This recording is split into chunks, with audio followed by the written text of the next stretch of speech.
Hi my all dear students, this is Shivani from startup English classes. कैसे हैं आप सभी लोग? मैं उम्मीद करती हूँ आप सभी लोग अच्छे होंगे, स्वस्थ होंगे, मस्त होंगे, आपकी पढ़ाई अच्छी चल रही होगी। तो आज के एडवांस्ड इंग्लिश क्लास में हम बहुत ही इंपॉर्टेंट सेंटेंस को इंग्लिश में ट्रांसलेट करना सीखने वाले हैं।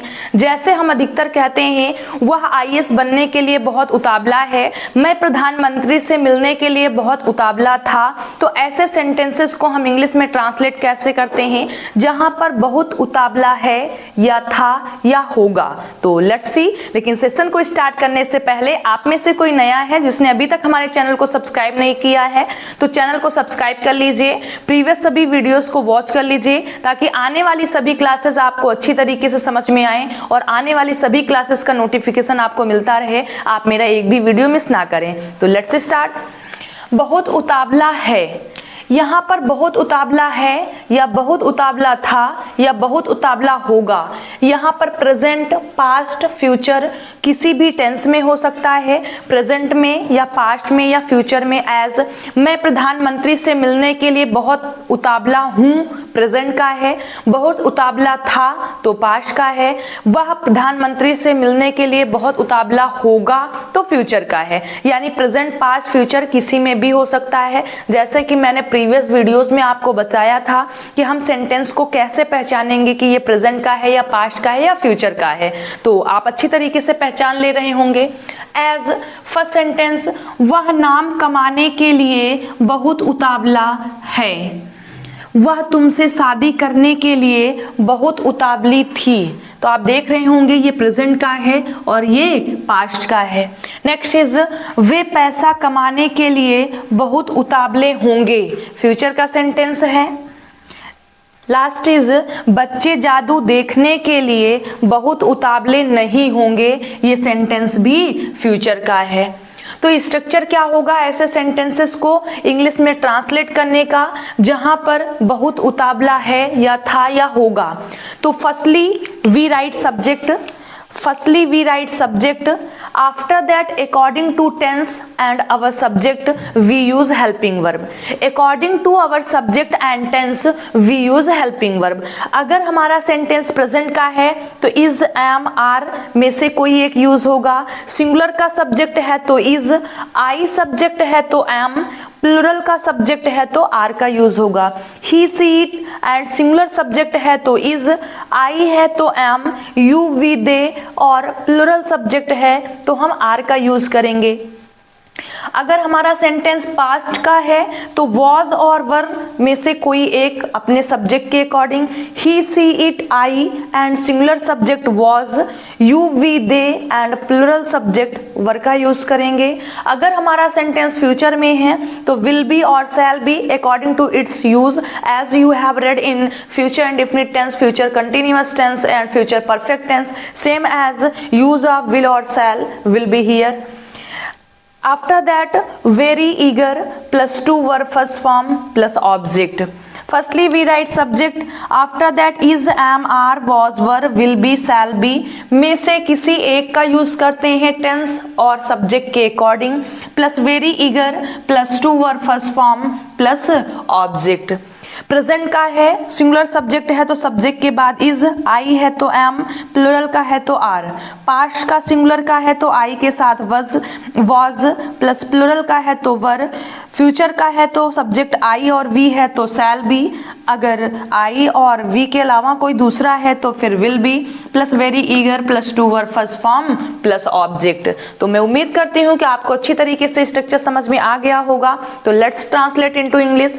फर्स्ट इज वह नाम कमाने के लिए बहुत उतावला है। फर्स्ट सब्जेक्ट है मीन्स ही है, प्रेजेंट का है, इज, एम, आर में से ही के according is, he is plus very,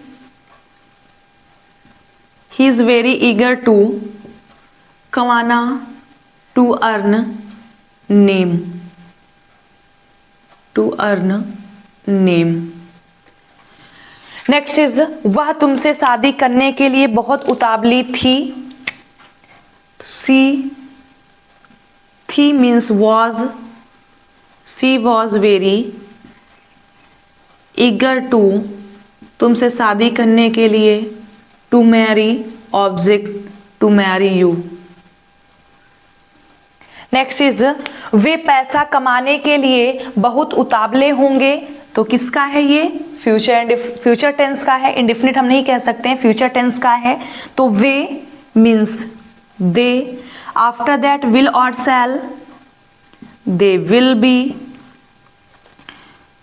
very eager to verb first form to, पैसा कमाने के लिए, to earn money. Last is बच्चे जादू देखने के लिए बहुत उतावले नहीं होंगे। तो क्या हो जाएगा? द चिल्ड्रन, फ्यूचर का है, will not be very eager, क्या करने के लिए? जादू देखने के लिए। तो टू सी दी जादू, magic, to see the magic.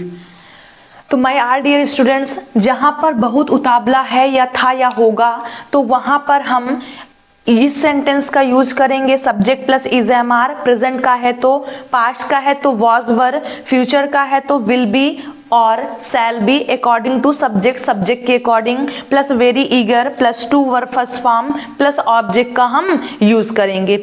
हमारा sentence negative, first type interrogative, main interrogative, affirmative कोई भी हो सकता है। तो मैंने आपको स्ट्रक्चर बनाना सिखाया है कि अगर हमें असर्टिव मीन्स अगर हमें अफर्मेटिव स्ट्रक्चर दिया हो तो हम कैसे निगेटिव, फर्स्ट टाइप इंट्रोगेटिव और मेन इंट्रोगेटिव बनाते हैं। तो हमने आपको अफर्मेटिव स्ट्रक्चर बताया है। निगेटिव होगा इज एम आर के बाद नॉट लग जाएगा, पास्ट में होगा तो वॉज वर के बाद लग जाएगा, और फ्यूचर में होगा तो विल और शैल दो में से किसी एक का यूज करेंगे, प्लस नॉट प्लस बी होगा। क्योंकि मैंने आपको बताया था when we have two auxiliary verb then we use not between these two. अगर हमारे पास दो हेल्पिंग वर्ब हैं तो हम दोनों के बीच में नॉट का यूज करते हैं। और अगर फर्स्ट टाइप इंट्रोगेटिव सेंटेंस है तो हेल्पिंग वर्ब को हम स्टार्टिंग में कर देते हैं, फिर सब्जेक्ट लिखते हैं। और अगर सेंटेंस में नहीं आया है तो सब्जेक्ट के बाद नॉट लिखते हैं, अदरवाइज सब कुछ सेम होता है। अगर हमारा सेंटेंस मेन इंट्रोगेटिव है तो सबसे पहले हम क्वेश्चन वर्ड लिखते हैं, फिर हेल्पिंग वर्ब लिखते हैं, फिर हमारा सब्जेक्ट आता है, नॉट आया होता है तो सब्जेक्ट के बाद आता है। तो मैंने आपको सिखाया है, तो मैं उम्मीद करती हूँ कि आप सारे स्ट्रक्चर्स आसानी से बना लेंगे अगर आपको अफर्मेटिव स्ट्रक्चर पता है तो। आज का फर्स्ट सेंटेंस है, वह नाम कमाने के लिए बहुत उतावला है। He is very eager to earn name. वह तुमसे शादी करने के लिए बहुत उतावली थी। तो she was very eager to marry you. वे पैसा कमाने के लिए बहुत उतावले होंगे। They will be very eager to earn money. बच्चे जादू देखने के लिए बहुत उतावले नहीं होंगे। The children will not be very eager to see the magic. Subject plus is am are, was were, will be और shall be according to tense and subject. After that very eager plus to verb first form plus object. तो मैं उम्मीद करती हूं कि आपको आज का सेशन बहुत पसंद आया होगा और समझ में भी आया होगा। अगर आपको किसी भी वीडियो से या फिर इंग्लिश में कहीं से कोई भी दिक्कत है तो आप अपनी प्रॉब्लम्स को, अपने डाउट्स को कमेंट बॉक्स में लिख सकते हैं। आपको उसका आंसर नेक्स्ट वीडियो में 100% मिल जाएगा। और अगर आज का सेशन पसंद आया हो तो वीडियो को शेयर करिए अपने फ्रेंड सर्किल में और अच्छे से तैयारी करिए। अगर कहीं भी आपको मेरी नीड होती है तो आप मुझे बताइए, मैं हमेशा आपका साथ दूंगी। तो चलिए आज की क्लास हम यहीं पर ओवर करते हैं। मिलते हैं आप लोगों से कल नेक्स्ट वीडियो में। Till then bye to all, take care, be happy.